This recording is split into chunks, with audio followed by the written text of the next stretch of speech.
Welcome into the KSR Football Podcast presented by Rebel XP. I'm Nick Rash, joined by Adam Luckett, Max Stoops, Andrew Franklin here at KS Bar and Grill, where we're talking about Kentucky's unusual Week 1 win over the Southern Miss Golden Eagles. It was par for the course from a weird Week 1. The technical difficulties at Kentucky Sports Radio have seemingly been never-ending, and it just really reached a crescendo with the lightning delayed start that all started at the catwalk.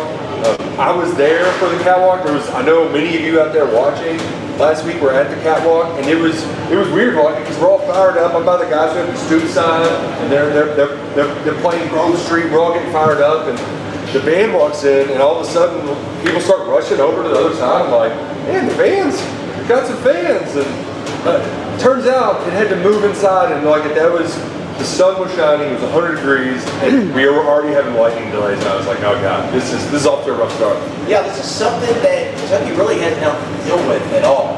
And so everyone didn't know the protocol. I think everyone was trying to figure out what was going on, what was happening, and the lightning was just okay. It wasn't necessarily near the stadium, but it was close enough. We had a long way to football, and we can't even play a full game. Yeah. So it was an interesting night. One I don't think anyone will forget anytime soon. But I will say, I think the people there had a good time. Dude, the crowd drew when we were watching the press box. I wanted to be in them. Oh yeah, amongst them because there wasn't any rain making everybody go away. So it was a freaking party in Kroger Field for that 2 hour and 20-minute delay. Yeah, it's pretty amazing. Traditionally, they can't even get a lot of fans to go to the Week 1 game. Not only did fans show up, they had a built-in excuse to go home and say, we tailgated, we did our part, the weather didn't cooperate. You know, they could have used that to go on home, get on the couch and see what happens. But the majority of that crowd stayed through the delay. I thought UK did a good job keeping the music going, playing all the hits the fans like. Brought some Moni back. Saw a video dancing guy was there. Got several rounds of Grove Street, but not only did the fans stay, they somehow managed to maintain an energy in that building for 2 hours while everyone was waiting with uncertainty around them. I just love that it was hot, it was muggy all day, and Louisville fans, they're over here complaining about the weatherman. That's why nobody showed up. Meanwhile, in Lexington, we got lightning bolts all around us, can't play, and there was more fans at Kroger Field than at Don't Call Me Papa John's. One thing I hated about our view in the press box up top is we could see each new lightning bolt knowing up. There's another 30 minutes. There's another 30 minutes. But it just seemed to be one after another, spaced just far enough apart to make that a very long delay. But man, it ended up being worth it once they finally kicked it off. It was unfortunate. We didn't get started to what, 10:05? 10:05, 2 hours and 10 minutes. Max, I know you're a night out, but 10:05 is pretty late for me. It was late. Thankfully, they kind of held up the game so the LCA coaching staff could get there. That was very nice of them. But what was all I was doing was getting messages from everyone saying they're not serving beer anymore. What happened? All right. Well, there's a few things about the lightning delay. Like, fans, you did a great job, but we couldn't serve beer during the lightning delay. And then once it ended, you couldn't have the guys on the cameras on their little, the booger mobiles. What do you call those things? They slide down. But you couldn't be on a metal chair, but 60,000 people were in metal stands. I didn't understand the rules. There were some crazy rules going on. A lot of people were upset about the beer rule. After talking to a lot of tailgaters, some people needed to be cut off in that delay. I saw people on their way to a nap that just turned around and went to the game. There's no way they made it till the very end. So the beer rule, I kind of get why they had to do that. But the cameraman rule, the SEC Network said it's not safe to have a cameraman out here. Well, what about the 50,000 people sitting on the bleachers? How bad is it? I didn't understand it. They also, they got these big speakers around the stadium, and you can use a microphone to talk into them and tell people what's going on. And nobody really knew what was going on, Max. That part sucked too. You were just standing at the gate, and people who were smart were the ones who stayed out in the parking lot until they got to go ahead at about 9:40. And no one seemed to know what was going on after the game either. Well, I guess not after. We didn't know if it was going to be after the game. Yeah. But when there was that last lightning delay, I saw Coach Stoops out there with Barnhart and a few others, and they're just kind of talking to each other, shaking their heads, not knowing what was going on. And eventually he trotted over, or waddled as he does, waddled over to their locker room and shook hands, and it was the end of the night. But some people stayed around. It was, for the actual game that we got to see, it was only 2 quarters and change. But it was pretty fun. It was pretty fun what we did get to see. It took them a little while to get settled in, but I thought Kentucky played pretty well. And I mentioned this to you before, Max, but Stoops was happy. And like he wasn't though like, oh my God, we just won a big game. You can like feel the tension slowly escaping his body. Like he was pretty relaxed and laid back in the press conference afterwards. And he said today that there's stuff they're going to point out in the meetings, but like I'm not used to seeing happy Stoops. Yeah, the old adage of good teams win, great teams cover. We came in, got the cover, got out of there in 2 and a bit quarters. Oh, yeah. But no, he was very happy. I mean, 5 rushing yards. I know the game was reduced, but still, we're going to claim it. Only 131 total yards, 5 rushing yards. I mean, he's a defensive man. He would have been very, very happy with that. And I think they've been silently confident all year, leading up through camp. You haven't hear him kind of have to try and hype the team up. If anything, he's been talking us down a little bit, which means he thinks we've got a pretty good team. We look pretty stout in the run game, which the opposition coming up looks like that's all they can do is run the ball a little bit. And if we can stop that, we got a good chance this weekend. When the press conference started, I turned to Lucky. We were watching it on the screen. We didn't attend, but we were watching the live stream. And I said, that's the biggest smile I think Mark Stoops has ever had after any press conference. Big wins, doesn't matter. He normally just even, whatever it is. Maybe a little bit matter after some games and others, but I've never seen him with that big of a smile. He cracked the Coke joke, like a joke about the Cokes. We're still rolling? Yeah, Look at this, we're producing live. On the fly. live producing. But he doing all right? He did I don't know if you all have kept up with the Coca-Cola wars around the SEC, but Lane Kiffin, he talks about how Coca-Cola is so bad for you. He went to the podium, and Brian Kelly, he walked up with a smart water look and was like, the Coke products are great. We love our friends at Coca-Cola. And when Stoops sat down, Tony Neely handed him a Gatorade, and he was like, where's my Coke? And he kind of winked at everybody. I mean, he's cracking, like, I didn't know Stoops was in the weeds that much about the Coke jokes, and he's making jokes about it. That's how laid back he was, like it. Yeah, I think to Max's point, there's been a quiet confidence, I think, really all through training camp with this bunch. I think we saw some of that play out. Southern Miss had 10 non-sack rushing attempts, 20 yards, 2 yards per pop. I think we saw them the pass defense gave up some explosives early in the game, but they kind of tightened the screws there. And then offensively, I think we saw what we've heard about with variance in tempo, how they're going to use the receivers in this offense. And then Brock Vandegrift, we saw some of the tools he has. So I think there was a lot to really like about this game moving out of it, even though they only played, 35 minutes of football. Yeah.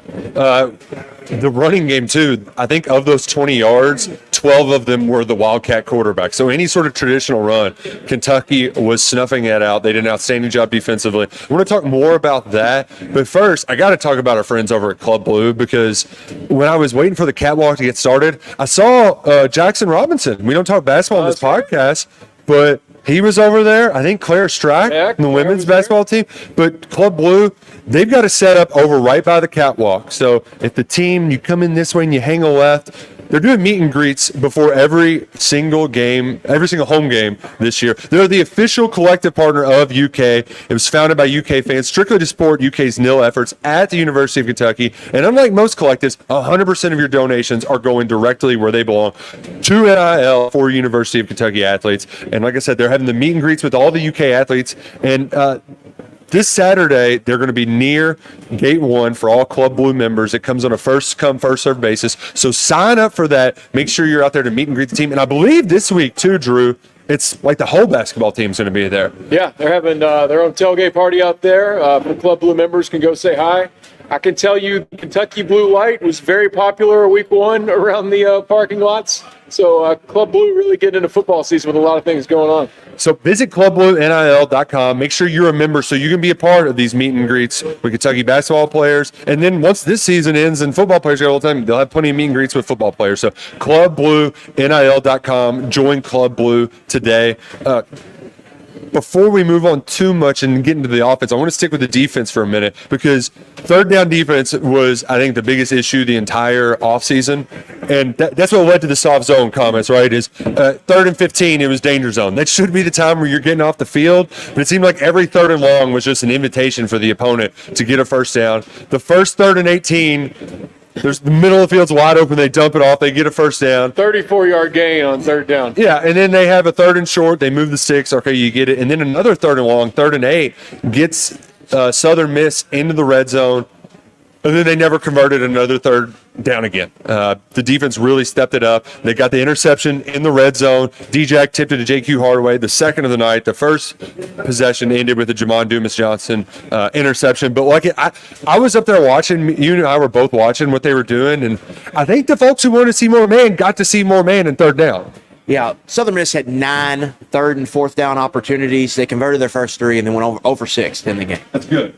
So I think you saw Kentucky kind of settle in and adjust, which is kind of what we talked about. Southern Miss probably will sneak some stuff on them early, but once they get 2-3 series in this football game, you'll really see Kentucky tighten the screws. So to me, the defense kind of played the expectation. We knew the front really good. We knew the linebackers were good, and both those dudes showed up on Saturday. Deion Walker made an impact on the football game, and then we thought they would play more aggressive in coverage, and we kind of saw that. On the first big over route they hit, Jordan Lovett just screams downhill, looking to stop the run, and they get in behind him. So I think you saw that from the defense. There's a lot to like. And then getting into this next week, I think you got to like this matchup. South Carolina's passing game is a work in progress, and that's usually Shane Beamer's words. Lenore Sellers. What are your words, Mr. Luckett? I would use the words sucks. That's the word I would use to describe South Carolina's passing attack. It might be a low ceiling and a low floor passing game. That was nice. That was really nice of you. Was it? So that's a work in progress. So what can they do? I think you look at the Southern Miss game, if you want to have one kind of nitpicky thing on the defense, Tate Rodemaker did complete over 68% of his passes. And that was a big thing last year. Kentucky start forcing more incompletions. So this should be an opportunity to do that against a work-in-progress passing game. And then it's going to be South Carolina, what they think is the strength of their offense is Sellers and Rocket Sanders running the football against what we think is the teeth of Kentucky's defense, which is that front seven, which is that run-fitting group. I think that's advantage Kentucky in this matchup. Did you get the chance to watch any of the Monarchs against the Cox on Saturday? I turned on the highlights today just to have a look, and it was all Old Dominion highlights. Yeah, a lot of Old Dominion like highlights. A lot of South Carolina highlights. They scored, 23 points, and they had 2 turnovers against Old Dominion basically on their own goal line. So they were gifted 14 points. They basically only had 9. They ran a fake field goal. I saw that, which they completed, and then the kicker had run too far down the field or something. It looked like they looked like they were all over the place offensively, which is going to be good for our defense. And they had a red zone interception. Their interception in the red zone. Turnovers were a big four Carolina takeaways is why they won that football game. Yeah, they were in the basically got it scoring position both times. If they don't get those 2, I think they were strip sacks. If they don't have those, just Carolina score. I mean, they really lucked into those 2 turnovers. Yeah. 2 touchdowns where they started goal to goal on both those drives. Yeah. So without that, they had a lot of trouble moving the football. Stoops did talk about those guys that created the turnovers. Kyle Kennard's an experienced guy. Dylan Stewart's a 5-star freshman. They had 4 forced fumbles between the 2 of them, 4 sacks, and 6 tackles for loss. Pretty good football players. So you do have that to deal with. But South Carolina also dealt, I think they had a lightning delay because that game went later. We were watching that in the press box, and Old Dominion even had a chance to win late until they had a turnover of their own. That would have been a real shame. And I know there's some people who are like, oh, man, I guess it's a good thing South Carolina lost because now they're not going to be fired up. Like, dude, they played bad enough. Like, the alert was there. It would have been just so much funnier if they did lose and we had people calling for Shane Beamer's job after week 1. It would have been so much fun. Most South Carolina fans obviously very upset with Beamer. Some even saying it's time to rip that Band-Aid off. But there are a few that think he was just hiding everything he has for Kentucky in that game. And I just love that they can talk themselves into barely beating Old Dominion as being strategic, whatever helps them sleep at night. But do you have any concern that might be the case? I was going to say, if he was hiding it, he was hiding it perfectly. He was hiding it really, really well. And if that's how they played against Old Dominion, how would they play against New Dominion? I mean, Nick Roush joke of the day. You like that one? I do. Dominion, ND, Notre Dame. Maybe. South Carolina, we're coming for you. It's a 10-point spread. Yeah, it was 6 on the early line on Saturday. We even were talking to each other. We should go ahead and bet it. Jumped 4 points already this morning. So, yeah, a lot of money coming in on the Cats. The good thing for us as well will be that, obviously we're joking about South Carolina being able to hold things. We only had to play 2 and a bit quarters, so we were able to hold plenty of things. I mean, we were running the Max Duffy college PlayStation game of just either QB run with 4 verts or jet sweep every single time. So maybe they'll have to base their whole defense on 50 million jet sweeps. And also, Nick, Stoops got asked about the 3 straight verticals that Hamden drew up in the third quarter. That's what Adam Luckett calls game-like practice. So they were even getting some practice reps, I think, in trying to get that vertical passing game going there. Well, and that's there's 2 sides of the coin when you're only playing 2.5 quarters. The bad, you don't get younger guys more reps. They played a lot of true freshmen. I want to say 7 or 8 on special teams. One of them might have came in late for a little 15-yard flag. Shout out Sackham Souls, but Cam Dooley had a big tackle on that really, really dumb fake punt. Those guys didn't get as much reps, and you would have liked to have seen just the running game. You know what? Let them have a little more run. Let those running backs get some more touches. But the positive side is, you got out of there without any injuries, right? You had some guys who didn't play. Josh Caddis, he had just started practicing earlier in the week. He didn't play. DJ Waller, he was out. Chip Trainum, not on the depth chart again this week. I'm not expecting him to play Saturday. We're going to get an injury report on Wednesday, of an official injury report. Yeah. Well, after that, new system. All right, so what are the statuses going to be of players? We'll see. Is that going to be one? I think they have classified that they have to do probable, questionable, or out. Okay. Or doubtful, maybe. Yeah, doubtful. I think it's Out. What's we'll see? Is that probable? Is that I questionable? don't think we can do Will Cease anymore. I think they're out. I love man. Stoops. He keeps talking about how he's always been open, so he doesn't mind. I mean, and everyone in the room nods like, yeah, of course you have. But I don't know that that's always been the case. So it is. I mean, guys are out for the year, and then we have to say, like, by name, is this guy out? And he's like, yeah, he's out. And I'm like, That oh. was like, what was it, 2 years ago when we played South Carolina, and we knew like 7 guys were out, and he just wouldn't say it. Will Levis was walking down the catwalk with a boot on, and he was still saying he might play. And we were like, no, they're not playing. They put a picture of Will throwing a football in practice that week. Like, they're like, yeah, y'all think Will's out? Will's great. Yeah. The days of staging photos to throw people off the trail, that's over. You got to be honest and upfront starting this Wednesday. I would have liked to have been there if they asked Max to stage a photo. Like, Max, you're good. Just go out there and act like you're kicking. Well, if we need to ask Max anything about injuries. Yeah, I was going to say, we're going to do that with LCA this week. We've got 2 injured kickers, and we're just going to post photos saying that they're playing. So, Parkville, if you're watching, they're both playing right now. How about this? 2 weeks, 2 injured kickers for our first-time special teams coach. Maybe the special teams coach isn't getting the guys doing enough calisthenics, enough stretching. Yeah, it's disappointing. Their coach never got injured during his time playing, so I'm not sure if it's hereditary, but I don't know how, but somehow the only injuries so far for my beautiful Lexington Christian Eagles have been kickers.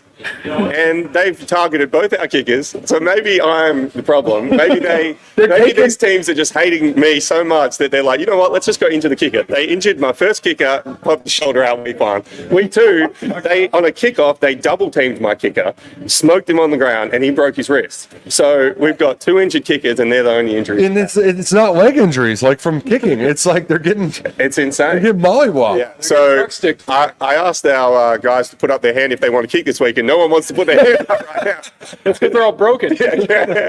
Oh, man. Well, I hope your kickers get well soon, Max. Appreciate that. Do you have any eligibility left? Can you, like, throw some pads on and hide out there? Maybe chuck the ski mask on and get out there and just pretend. I've always thought in, like, even in college football, let's say Austin McGuinness, right? Yeah. We have so when we were having those bad kicking years, who in their right mind is going to figure out that we put Austin McGuinness out there in a ski mask? You can't see his face. Put someone else's jersey on. Just send him out there and let him kick. Like, why not? Like, what coach on the other team is that switched on that they're like, that's not that kicker? They've never seen that kicker. Like, if we put Austin out there and we could put him out there for 20 years in a row, and we would just have our kicking problem solved, like, wouldn't that be awesome? That's why Connor Stallions has a job. I've always said all kickers look alike, so, it could work. On the kicking, I want to bring up the punting last Saturday. I have to say this. Wilson Berry last year averaged 37 a punt, 1 punt, 37 yards. I mean, nothing else but consistent. Yeah, sure. We all said he's bringing that average back, and right away in week 1, right on the mark. And Stoops said during the week, the best way to explain it is he's more consistent. He is. He's perfectly consistent. I'm not going to ask you yet if you were surprised but I'm going to in a second because at first I thought your guy Aiden Laros he was trying to hit somebody in the handicap section. Oh, he was smart. He looks like he could kick a ball through a brick wall. I was watching him during the warm-ups because the game got delayed for so long that I got there in time, and I was even surprised with how far he was kicking it. Maybe he was kicking it too far that they don't want to keep losing footballs over the stadium. Were you a little surprised though that he didn't get the chance to go out there as the first guy? No, I mean they said it during the week, right? I mean Yeah. I'm surprised in terms of that they're not playing him, but when they announced it, obviously Gotcha. they were gonna put Wilson out there. He did a good job on kickoff though. Like I think what was it, the Clemson game or the Louisville game last year when Chance Paul was injured and we had some kickoff returns against us. That seems like it's gone. We're just going to be kicking them out the back all the time, and even though it is special teams, that's a big thing. I mean, if they can't get any returns on our kickoffs, that's going to be massive for us. How great was it that when they tried kicking away from Barry and Brown, it still didn't work out? I mean, Willie Rodriguez looked like a dude out there running in space. I didn't know he had that much wiggle to him. Yeah, I had a nice return play set up. Starts that drive right around midfield, and it started a trend for the game, which was a massive field position advantage for Kentucky. And you know, we could talk about, Mark Stoops wants to play complementary football. That's a big part of complementary football, is winning that field position battle. And if Kentucky can do that this year and having Barry in back there, if you're not going to kick it to him, that helps. You mentioned Rodriguez. Drew, this is a question for you that you might know maybe, seeing as you're big on the tight ends. Where was Caddis? He was I don't know what injury is. He was dressed, but he didn't practice all fall camp. Yeah. So they basically He should be back this week, I think is the word. It's almost like they're not being open about the injuries. Yeah, Gaddis has been out a few weeks, been very mysterious around him. Yeah, it would have been nice to get our first look at DJ Waller, but they held him back as well.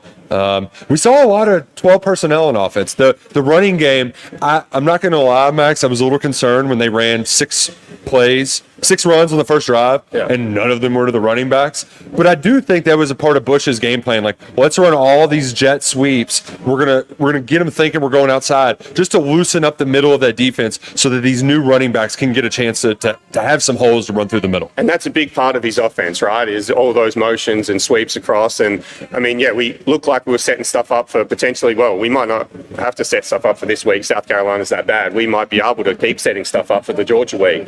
But it looked like we were setting stuff up with those sweeps. And then obviously, one thing that I was very surprised about against the Southern Miss team was how much QB run. And our QB was not sliding. He was saying, bring it on, which I love. But I'm not sure it was the greatest thing for game one. Oh, there was definitely some size in the crowd, like, ooh, like Shots, those first 2 possessions. Yeah, on Twitter, lots of people saying, all right, this is fun, but let's work in some slides here. But I mean, we saw that with Will though. Like, if you're a big dude who's good at running, and as he said, if it's on third down or to get a touchdown, you're going for the sticks. You're not shying away.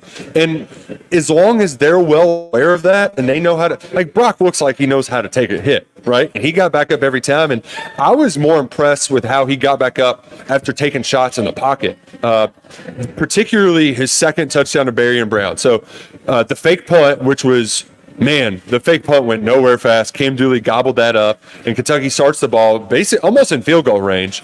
And then they have a penalty. They're backed up, and Brock, he hangs in there. He knows Dane Key's going to be open in the seam, fires a dart right down the middle of the field, takes a huge shot. But then he got up. They sprinted to the line of scrimmage, quick snap, pitch pass to Barry and Brown. Like, he's a tough dude who's unfazed by contact. Yeah, I think the pocket presence, game 1, first start, was pretty impressive. I think off platform was really kind of when he made his best throws. I believe it was the first touchdown drive. He rolls right and hits Macklin, but kind of throws it a little bit behind Macklin because there was 2 defenders over to the right. It kind of slowed him down where he wasn't running into the defense. Gives him a chunk gain, and then the touchdown to Barry and Brown was him rolling to his right. Perhaps the best throw of the game was him rolling left, throwing it back across and throwing a seed to Barry and Brown. What ended up being a drop, probably should have been a catch. I think it started raining like 30 seconds before that. Bad timing. So you see some of just the arm talent and some of the athleticism that he has. And Nick, that's what we've talked about all offseason, is that this guy's an athlete. He can move. He can play on the move. He does well moving, throwing on the run, and then adds an element in the run game with what he can do. And that's, again, Bush Hamden kind of talked about that. That's going to be a part of their offense, is running the football. And then like Berry and Brown's usage, they weren't just using him like, all right, you're going to play X, and that's where you play. They were using him as a gadget player. Motions. We're going to give you the touches in the run game. We're going to give you short passes, screens. We're going to max protect and throw a deep shot to you. They're using him in certain ways, like you're getting the ball here, and not necessarily, hey, we need you to go beat this guy one-on-one in coverage. So I liked how they used him early, try to get him involved. I think he had 6. They tried to get him the ball 6 or 7 times in the first, I think, 25 snaps of the football game. So I liked what Hamden did. I liked his plan, and then I liked how he set up the defense, and then they were able to run it downhill.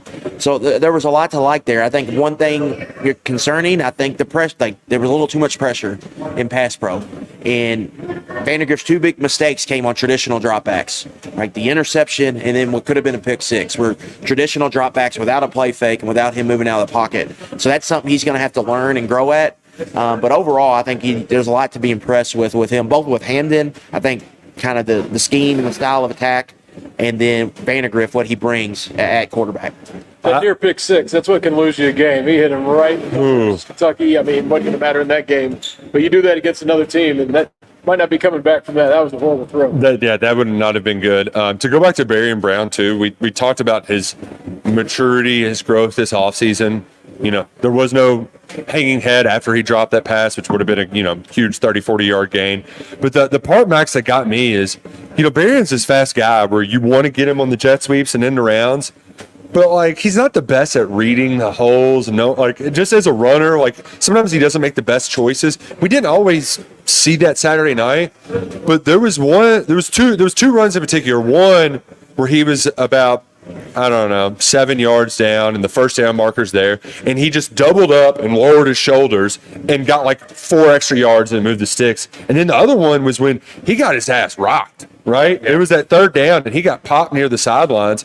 But he went for the contact. He didn't shy away from it. He didn't step it out. He tried to get the hard yard. He didn't get it, but it was still just like, okay, this is a sign. He's moving in the right direction as a playmaker. Him and Dan Key look like they put on 10 or 15 pounds each. I don't know if they actually have, but they just look bigger, don't they? Like, they look like they're able to take those physical hits. And, I mean, that's going to be massive for us this year. Obviously, if we're going to keep putting him in jet sweeps, he's going to have to run through some people, particularly when you come up against, like, Georgia in week 3, that are going to be able to match him for speed going out there.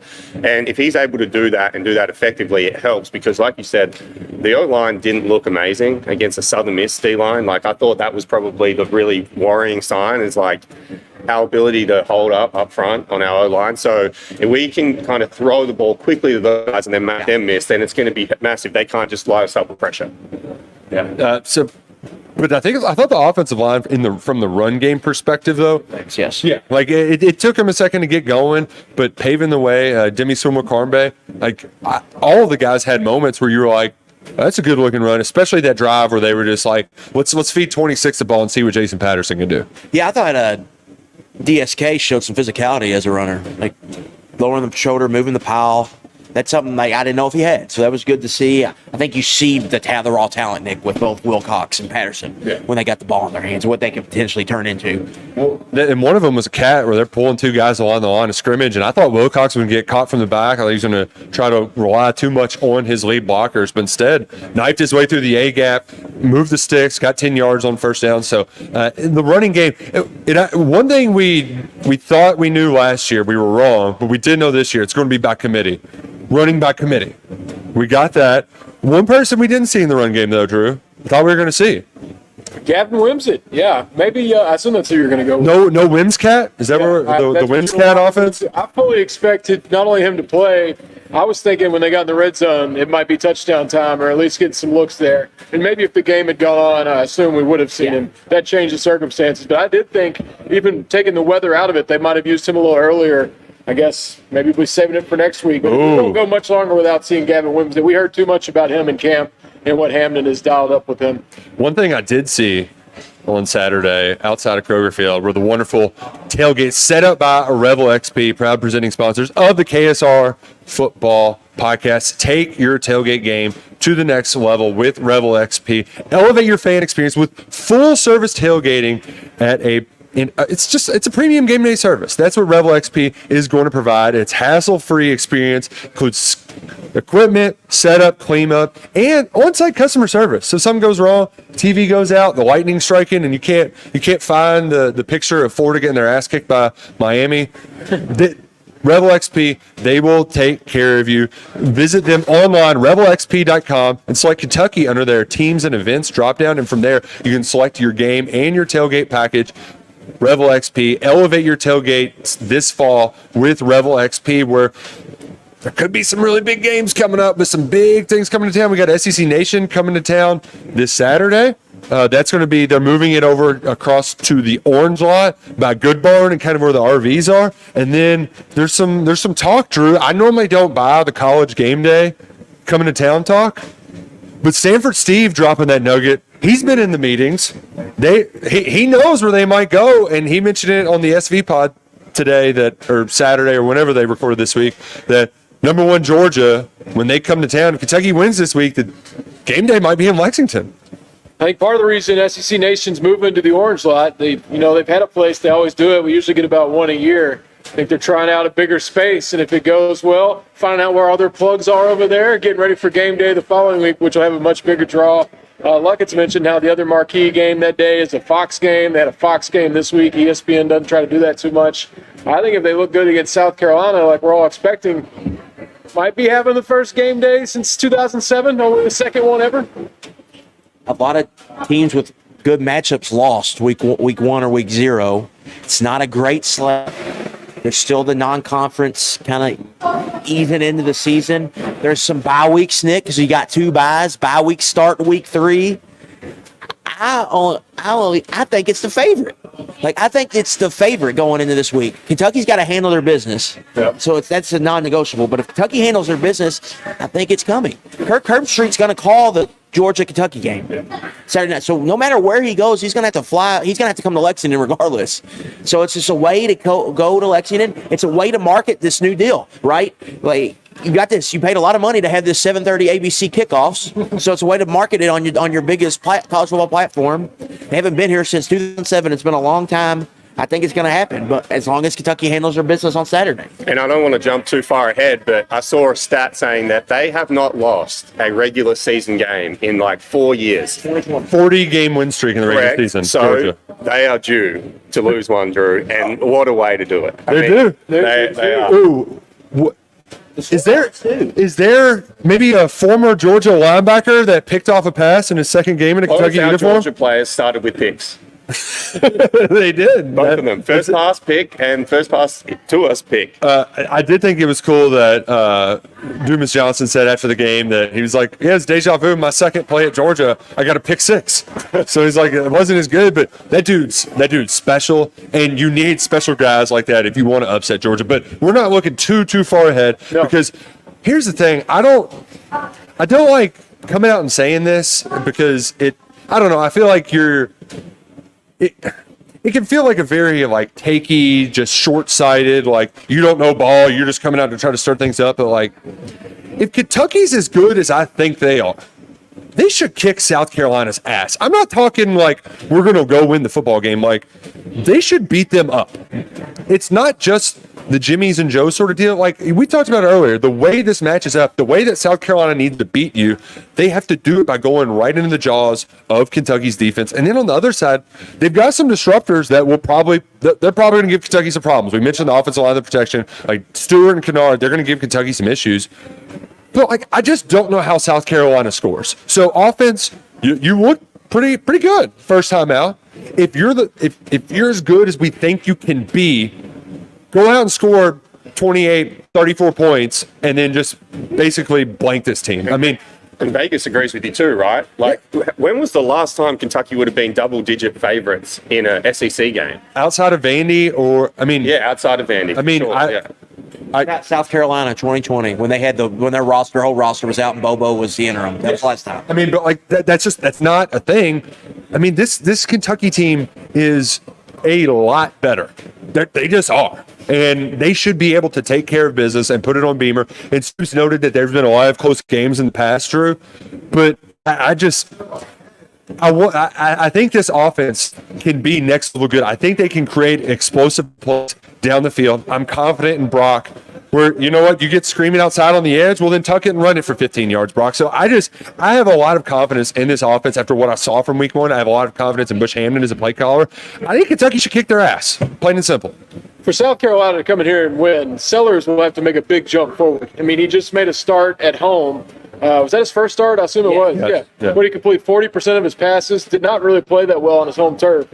This is his first true road game, going into an SEC school that's got SEC Nation here that morning. I think the fan base will be rocking. We already know how good Kentucky's defense is. You're putting a quarterback with no experience in a tough spot. And I don't know that he's got it in him to come into Lexington. If he does, we'll be surprised, and that's a big jump. But in his debut just last Saturday, he didn't show much, so maybe thinks he's going to come in here and put much on Kentucky. Yeah, a few things here, Nick. One, just like comparative opponent. In SP Plus rankings, there are 6 spots between Old Dominion and Southern Miss. They're picked to finish there's division in the Sun Belt. They're not the same division, but they're picked to finish in the same spot. Kentucky handled Southern Miss with ease. Old Dominion gave South Carolina everything it wanted. Now, I wrote about this at KSR's Monday Huddle that went up today. South Carolina's had 2 big advantages in this series, and is really a big reason why they've won 2 in a row. Turnovers. They're plus 6 over the last 2 years. The game in 2022 started with a Barian Brown fumble that gave them a touchdown, right?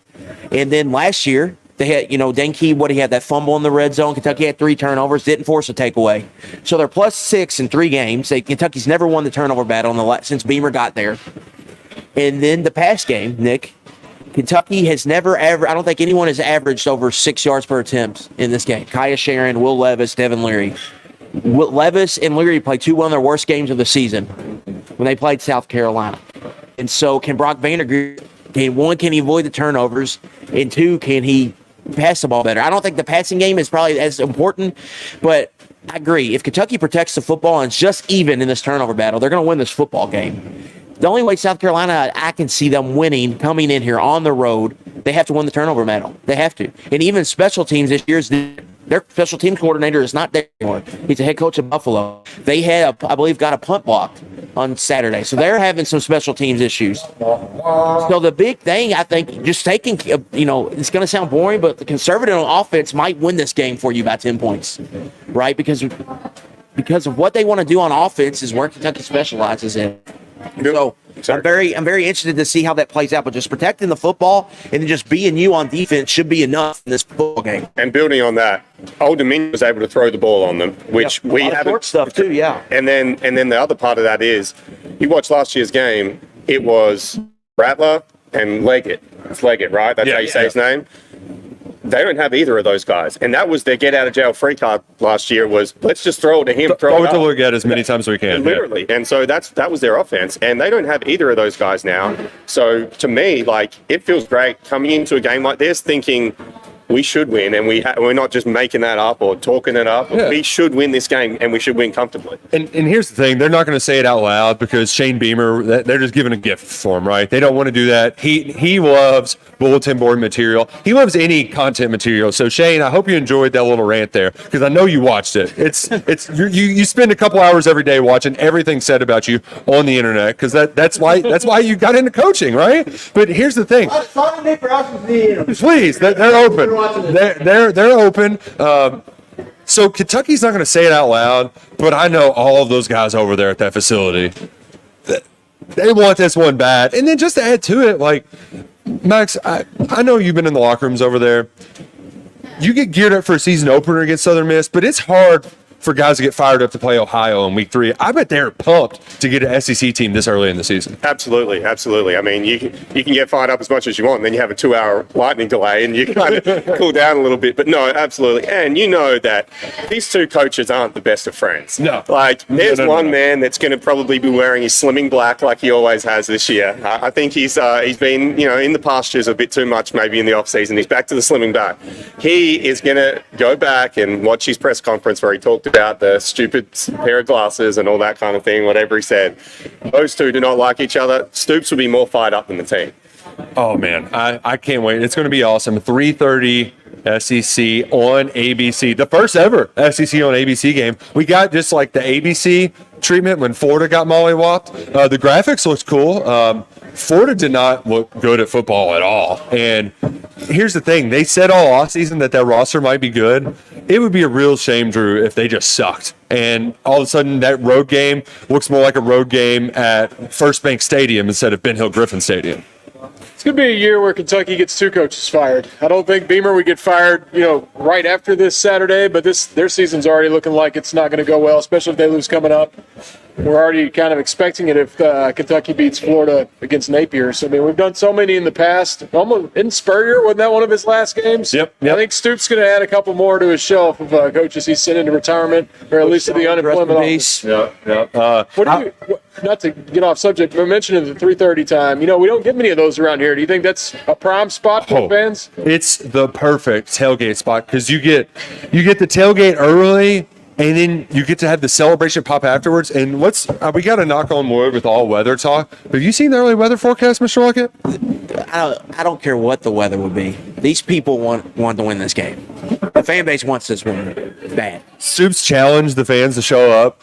I don't know if he needed to challenge them, Drew, because I think they are going to be out in full force, fired up, ready to beat South Carolina. Yeah, we mentioned last week, just you don't normally have that for an opener. Leave aside the weather, the opponent. I just think the fan base is so fired up for this season. Season ticket sales are higher than they've ever been. And then you're getting a team that has pretty much stolen 2 wins in the series the last 2 years.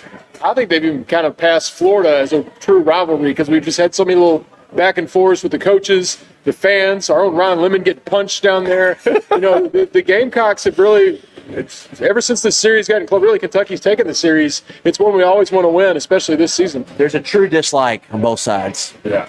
They don't like each other, but it should be a great atmosphere for tailgating. Shout out to our friends at Revel XP, which begs the question, though. Let's look back before we put a bow on things and move forward. Favorite game you watched this weekend? What was your favorite game you watched this weekend, Max? I would have liked to say the LCA Eagles, but unfortunately it wasn't. Probably Vandy. I really like that coach. I really like what he brings to that program. I thought that was an awesome game. It was great to see Virginia Tech, who some people were picking to be in the top 4 in the country, for them to go down. I'm always a big fan of the underdog getting up and winning. Now, as long as they don't beat us. But that was great. Packed out stadium in Nashville. Looks like it's going to be a fun time down in Vanderbilt this year. We did not talk enough about You Vandy. look a little bit like their coach, by the way. It's just a bald head. Yeah, we're bald guys. We get it honestly. But we didn't talk enough about how Clark Lee was like, my program's falling apart. Let me just go get New Mexico State's. They got Jerry Kill to be. Is he an official coach like it? He's like a support staff, but that's not a thing anymore. Like you can coach now. Right. He's basically the head. He's basically the supervisor of the offense. So they get Jerry Kill, who was the head coach at New Mexico State, to come to Vandy. He brings his quarterback Diego Pavia. Yeah, and the offensive coordinator from over there. And Pavia is not that great at throwing the ball, but he's a lot of fun running it. He's more fun than Mike Wright was. But Vandy had this whole we're going to be the developmental program, and then now all the SEC is just taking their players. Georgia took London Humphreys, and he had a 40-yard touchdown. We took Ray Davis. So they're all right, we got to change things up. And I thought they were gonna mess that game up, right? It's tie ball game. Missed the field goal. They had a kicker hit a 53-yarder earlier. He's going to kick a 50-yarder to take the lead, I forget what happened, but they get a delay of game. He doesn't kick the 55-yarder. He gives it back to Virginia Tech. So then they've got to go down. They've got to get a stop and then go back down the field. I thought Vandy was totally going to mess that game up. I'm glad they didn't because the ACC is just such a garbage conference. And if you were trying to push back on that at all, you can't after this weekend. You've got Miami as your one really good team, but I loved watching Clemson and Dabo get it put on them. Yeah. God and Dabo aren't seeing eye to eye right now because God doesn't seem to be helping that program out a whole lot. Now they're going downhill fast, and I don't know. That whole conference looks terrible, but they looked bad. Yeah, 3 points in a game of that magnitude. It's like that. They're out of the talk for the rest of the year. No one's going to give them any credibility after not even putting up a fight. I guess for a quarter, it looked like a game. They hung tough at half. But you knew, okay, they've got a defense. They gave them a good try, but you knew as soon as that second half started, Georgia's just going to steamroll these guys. Yeah, I just think with Dabo, right? Everyone, the transfer stuff is obvious, but He's running the same offense they ran in 2013. Huh. That's not working? It's not working. Huh. That's weird. You don't have, you can't have a starting quarterback in the NFL play for you every year. So you got to be able to win and move the football when you don't have. You know what's going to be great too about the whole ACC being terrible is Louisville's going to win a bunch of games. Oh, and they're going to think they're going to be lead good. to us like destroying their season again at the back end. It's funny you mentioned that. I'm looking at our YouTube comments. We have a guy in here just before we even brought this up talking about how Louisville is going to beat Kentucky. So, Oh, really? I mean, So you're the one. you beat Austin P and look at you. Oh, fired man. up. Gosh, you're too cute. You're too cute, Louisville fans. Did we believe Brian Kelly when he smacked the table in the post-game press that's conference? fake. Listen, I knew USC was going to win that game the moment I saw the USC hype video. Did you all see that thing that came out yesterday? It's pretty good. It's almost like they have a whole film school at USC in Hollywood. They put Hollywood to use, but someone who didn't really care either way in that game, I guess I leaned cheering for the SEC, but didn't really care. That had me ready to run through a wall for USC. Then they came out and put on LSU, who's now lost 5 straight season openers. They also looked like they were going to fumble it at the start of the game when the guy got his sword stuck in the ground. Oh, man. I thought that was a bad open. I was on LSU, and LSU should have won the football game. I mean, they talk about a team that blew up late. When they got to stop on 4th down near midfield, you're like, okay, you go march down the field and you score one more time in the game right there. But instead, they got another unsportsmanlike conduct penalty. They had the dude with the guns earlier, and then they had a guy take his helmet off celebrating. They get bad field position. They can't get anything going. Kick it back to USC, who puts a drive together, and then they had another chance, but LSU just bad in late game situations. I think they're going to be fine long term. Their defense looked better. Nussmeier's great, but that was you got to be ticked off if you're an LSU fan, because that could have been a huge win. USC looked good, and they had a chance of winning, and they just let it out of their hands. Do you like the Miller Moss L's down as he's walking off? One of us? Yeah. My takeaway is Miller Moss. Lincoln Riley just crapped out another 4,000-yard passer here. And what that looks like in the run-heavy man ball, Big Ten, right? I think they could have kind of a built-in advantage there with their passing game. They've got NFL receivers all over the place. They got Lincoln Riley calling plays, and Moss is a dude like that slot fade he threw, that was an absolute dime. Oh, yeah. And he played awesome in that game. He looked like the best. And we've seen him twice, and he is shredded. Two teams that are both good teams, both Louisville's defense and then LSU's defense in a neutral site. So that to me, USC is very interesting with him at quarterback, because guess what? They're going to score the football, and if they have a competent defense, they're gonna be a problem in that league. And if you link it back to us, I mean, the fact that LSU lost is massive. If we do kind of pull off this season where we go 9-3 or 10-2 or something like that, they're the team that's going to be sitting around fourth, in the SEC, and like we would hope to be. And if they lose that game, well, they did lose that game, therefore it's massive for us. But even that, and then Florida looking terrible, South Carolina, those kind of results are what we need to make sure we can make our push in there. I think the thing too that we've been talking about it all off season, but how US pass heavy, how they fit in the Big Ten. The big thing for me was LSU's got an awesome offensive line. Their 2 tackles are going to be in the NFL, and they didn't run the ball very well. They had the one drive where they got 70 yards, but if USC was able to stop the run there, they're going to be able to stop the run in the Big Ten. It's still just so weird. USC in the Big Ten, there was we're big here, and now we're even bigger in the Big Ten. I was like, gosh, this is weird. The conference thing's so weird.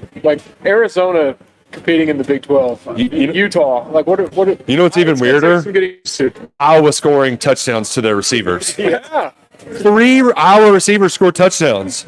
They still didn't hit the over, by the way. Well, it depends on what the number you got. If you got it early in the week, it was 42.5. I think they scored 41. Some people didn't get home, but almost an Iowa over. Did you see the dude at Arizona? McMillan? I didn't see that, no. He had, 285 receiving yard? 300 receiving yards. And 4 touchdowns? Yeah. That'll do. And then Bush Hamden's old running back had 6 touchdowns for Boise State. Ashton Genty. So he's going to be the first running back taken in the NFL draft, and that's why. I'm excited being Labor Day. Week 1's not done. We got one more game tonight. Hopefully watch Florida State go 0-2. Unlikely, but Nick Rouse can fire off ACC jokes all night on Twitter. Yeah, a little bit of Monday Night Football on the holiday. Did they cover? Does Boston College cover? 16.5. You're a Jeff Halfley guy. He's not there anymore. You still a Boston College guy? Yeah, Boston College made Luckett's Locks over win. I don't think this is going to be one of the wins, but definitely interested to see, like, it's going to be a good kind of barometer for how good is Georgia Tech. Right, if Boston College area, because I think Boston College has some level of competence. So if Florida State comes out here and just smokes them, it's kind of like, hey, Georgia Tech might be like legitimately good. If they look like crap, it's like, oh, ACC looks really bad. And so that is the interesting angle for me in this game. Florida State better cover for their fan base. Oh yeah, the fan base really needs it. Which, by the way, there's like a 3-minute rant from a Florida fan that is making their rounds on the internet. That's a good watch. That's a good watch. We appreciate you all watching. But before we wrap up this week, I did want to ask, because you get all excited, you want to talk trash about Shane Beamer. Is there any unfinished business we have from Saturday's game that we need to attend to? Because there wasn't as much to chew on with, only 30 minutes of action or so, give or take. But there was a lot to like from that game. So any more thoughts that we have from the podcast? I was going to add, we spent all fall mentioning Fred Ferrier, even saying every game he's going to do something. Didn't take long. He only had one catch, but it was one good catch. And you could just see that talent that we talked about on preseason camp finally right away, get him on the field and actually seeing it. And the catch he had, it was when Brock was scrambling around. He stepped up, and the defense sunk in. They thought he was going to run it, and instead he peeled off to the right, looked downfield, and he found Fred Ferrier for that little comeback to keep the sticks alive on like a 3rd and 7 or 8 or something like that. Yeah, it seems every year there's a guy in camp, you hear his name, and then season starts, and you don't really hear from him. That's not going to be the case with Fred Ferrier.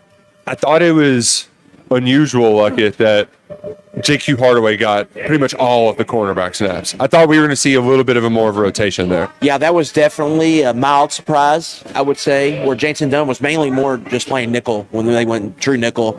And then Dunn was kind of the field cornerback there. So that was a surprise. I think I was surprised Jamari Wilcox got the second snaps with that running back. So that was a bit of surprise. Nick, they lined Barry and Brown up the tailback for a play. Yeah. And they put a DSK in the slot, and then they ran a wheel route with it. So that could be interesting. Like, what do they do with that package? Yeah. Like, what's there? So that caught my eye. They did some more like shifting with the defensive front, but Dion did play some nose in that football game, so that was notable to me. And then David Rayner played more than I thought he probably would in this first game. Yeah, awesome PBU. They were manned up on 3rd down, goes downfield, Rayner breaks it up. Max, the linebackers are really, really good, and even Afari, he only played 10 snaps, so I think every single one of them he was in on the tackle. I mean, Dumas Johnson looks amazing for us, really, really good, and you can see why he was All-American. I'm excited to just continue to see that guy play. The one I would have maybe liked to see a tad more out of is JJ Weaver. I'm hoping he's kind of keeping it in the bag a little bit for these SEC games. I think he had one sack maybe, or one, I can't remember. He had a sack early where it was a broken play, and he took him down, and then... Yeah. The penalty was a bogus call. It's because his face mask might have grazed the quarterback's helmet when he pushed him down. But he was trying to help the quarterback up, and the ref looked at him and was like, "No, you're not. You roughed that passer." But no, the defense looked great. We mentioned it before, but the one thing that besides JJ Weaver, the one thing I want to see is our offensive line hold up against an SEC rush defense. It didn't look incredible against Southern Miss. It was fine, and we look like we've got the type of offense where if they can't, we can throw quick screens or we can get sweeps going and all those kind of things, but I would like to see us just man for man be able to hold up a little better. Yeah, I think the line, pass pro, I think the right side was really kind of let's get some more. I thought Jalen Farmer did some good things, but I think Gerald Mincy played very well week 1. But I did think Eli Cox probably played one of his better games. He looked improved at center. Marcus Cox, his typical self. I thought Cox cousins. The Coxes. And I thought Cox is going. Yeah. Then I thought Jagger in between the Coxes did some good things. And so I would need to see more out of that right side, notably Mincy. And then they put Dylan Ray in there, Nick, as kind of a rotational guard, too. That was a big criticism for Eric Wolford last time he was here. He didn't rotate guys. Dylan Ray got some snaps in week 1. A few things from the atmosphere. We finally got to see the blue lights, even though lightning took away all that excitement. The lights were throwing me off because I kept thinking it was lightning. I was like, oh no, is that another one? 30 more minutes. It was very cool with the NFL starting next week. There were a lot of guys back. I mean, they introduced Levis, Josh Hans Allen, Wandell, and Chris Rodriguez on the field, but there were several others throughout the area. Half the guys Max played with were there. I'm sure you would have been there too, but had your own game. So we had a couple Cokes. Yeah, basketball team is there. Mark Pope just wandering around the section. Just go in the student section. Basketball coach usually tries to, not that they don't like being around the fans, usually up in a box, kind of away to themselves, got a little security. No, Mark Pope's just like, excuse me, I'm in that middle seat right there. He's not incognito either. No. That dude sticks out. But he can't put a hat and some glasses on and fit in. No surprise that he'd be there, though. Very cool. Just during that delay, all those guys being around, the former players, a lot of celebrities, just added to it being a fun experience. Well, it was certainly a lot of fun. We're glad that we got this podcast off without a hitch. Hopefully, our days of technical difficulties are done and we can move forward. We've got the Mark Stoops show tonight at 6, a little Monday Night Football. We got a podcast tomorrow night, 11 Personnel Wednesday. We're going to have our picks live Thursday afternoon. It's going to be a lot of fun. So, for Drew Franklin, Adam Luckett, Max Duffy, I'm Nick Roush. Go Cats and go Kroger. Thanks.